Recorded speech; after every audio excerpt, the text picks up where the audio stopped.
Park is situated on a 10-hectare site which surrounds the then number 14 gold mine shaft at Crown Mines. Indeed, this 19th century gold mine produced 1.4 million kilograms of gold before closing in the 70s.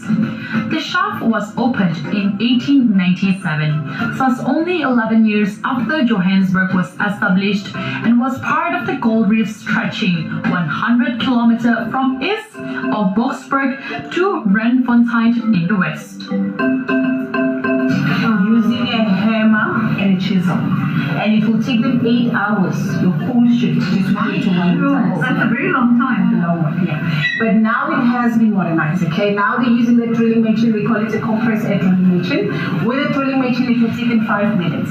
5 minutes? 5 minutes. From So an hour to 5 minutes? Yeah. I'm sure you can see how they speeded up the whole process. Yeah. And then from there, they will insert the dynamites. Then at the end of the shift, all the miners will go up to the surface. Only one person will be left behind, which is a blaster. Right. A blaster will light the fuses, quickly run up to the surface, and then boom, it will explode and develop a tunnel. Sure. Okay? But they still need to wait up there for 4 to 6 hours waiting for the ventilation to remove the toxic nitrous fumes and the dust. Then the next shift will come to start mining. So that's how they So it's develop. quite intricate. I mean, now we understand the value of why gold Yeah. is the prices it really is. Yeah. Because it takes a lot to actually get it out. There you go. So I'm going to demonstrate. I'm going to draw the machine. It's very noisy. So you please, you all need to close your ears. Okay? Block your ears. Everybody block your ears. Yes.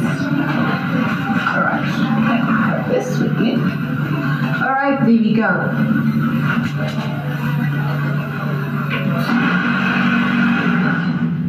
It's fine. And now you see they have earplugs to prevent them from damaging the ears. So how do they communicate if they have their... When they're drilling, you can't confuse Oh. drilling, yeah. So in the that's olden just- days, yeah. most of them were deaf because they didn't have, when they started having this Really? Oh, really? most of them were deaf because they didn't have any earplugs to Oh, prevent them from no. damaging the ears. But now at least they have. But okay, well, from 8 hours work, Yeah. we can't find it. Yeah. You can even like sing after that. Alright, wait, you need to be careful. Alright. Okay, here, this thing here, we call it an all pass or a passenger box. So you remember the stopes up there. When they finish blasting up there, they will let the rock slide into here and it will be stopped by this cross plank. They will then bring the cocoa pan here, pull the plank up, and then the rock will slide into the cocoa pan until it is full like this. When it's full like this, it's a one. This made the Gold Reef City Shaft 14 the world's richest producer of gold, 1.4 million kilograms over its 19-year lifespan. The shaft was then at its time one of the deepest gold mines and worked by 30,000 miners.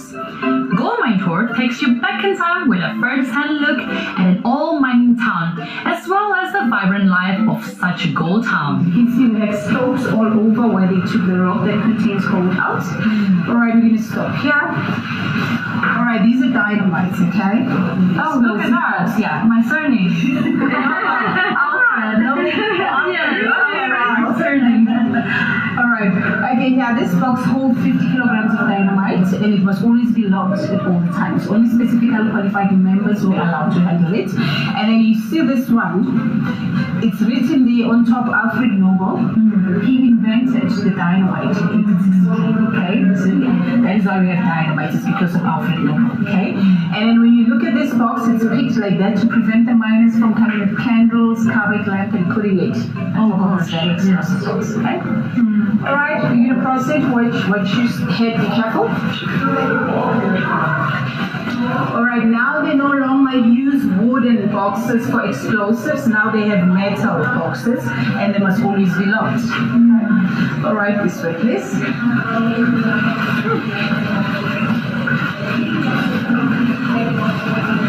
Do you feel like a miner now? Yes.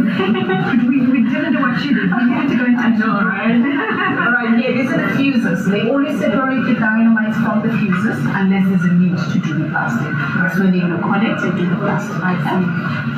And then on my left hand side, we have a survey. This is to make measure the levels of the tunnels. Okay. Oh, I see. Right? Okay, this is how the rock looks like when it's washed by water, and the gold is around the pebbles. Okay, those black pebbles and white pebbles. Okay. Alright, when you proceed this way, watch your head, be careful.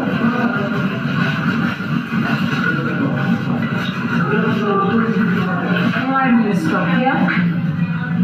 Alright, okay, yeah, this is a compressed air Cameroon pump, often used where water is accumulated.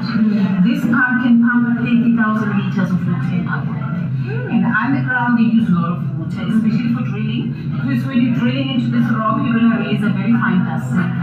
If you're breathing it in every weekend of your mining career, it will cause a lung disease. They call it a silicosis. So that is why the miners use water for drilling and water down the dust. I see. And this water is to get pumped out to the surface? Yes. On other dams, okay, there will be dams where they will pump the water out.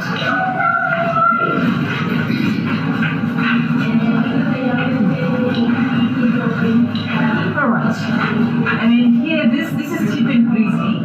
So after blasting the rock, this gentleman's job is to break the rocks into smaller pieces, push them through to this grizzly into the stones. Okay, you remember where there's an opus?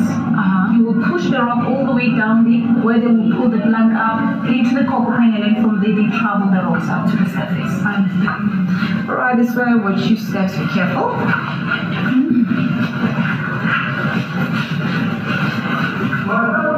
Alright, and then here, this is a miner's box, it's a waiting area.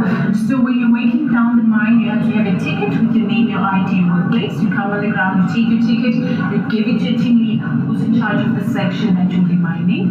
You'll take your ticket, lock it into this miner's box. At the end of the shift, you'll have them one by one. If there's a ticket left behind, it means you're still inside or injured. And they have to go back and look for you. So that's how, yeah. Is that how they just kept track of everybody Yes, that like they a could shopping cart. So that's how we used to see if you're inside or outside with your ticket. And again, underground is a language that they use. They call it a Fanagalo. Fanagalo is a miner's language. It's 3 languages mixed together. It's English, Afrikaans, and Zulu, and then they have a Fanagalo. They use the language to communicate underground. Because other miners, they're not from here, they're from other countries as well, okay? So that they can be able to understand each other when they're mining, okay? Alright, mind your steps, be careful. It's so interesting, Zakele, because I didn't actually know. I mean, I know of Fanagalo, but I didn't realize the significance behind it. Okay, alright. Alright, and then here, this is a first aid station. You see they had stretchers, first aid kit box. So when you're injured underground, they will bring you here first before taking you up to the surface. Alright. Okay, we proceed. Please be careful, mind your head, just lower your head. We will go on the left hand side. Watch your head.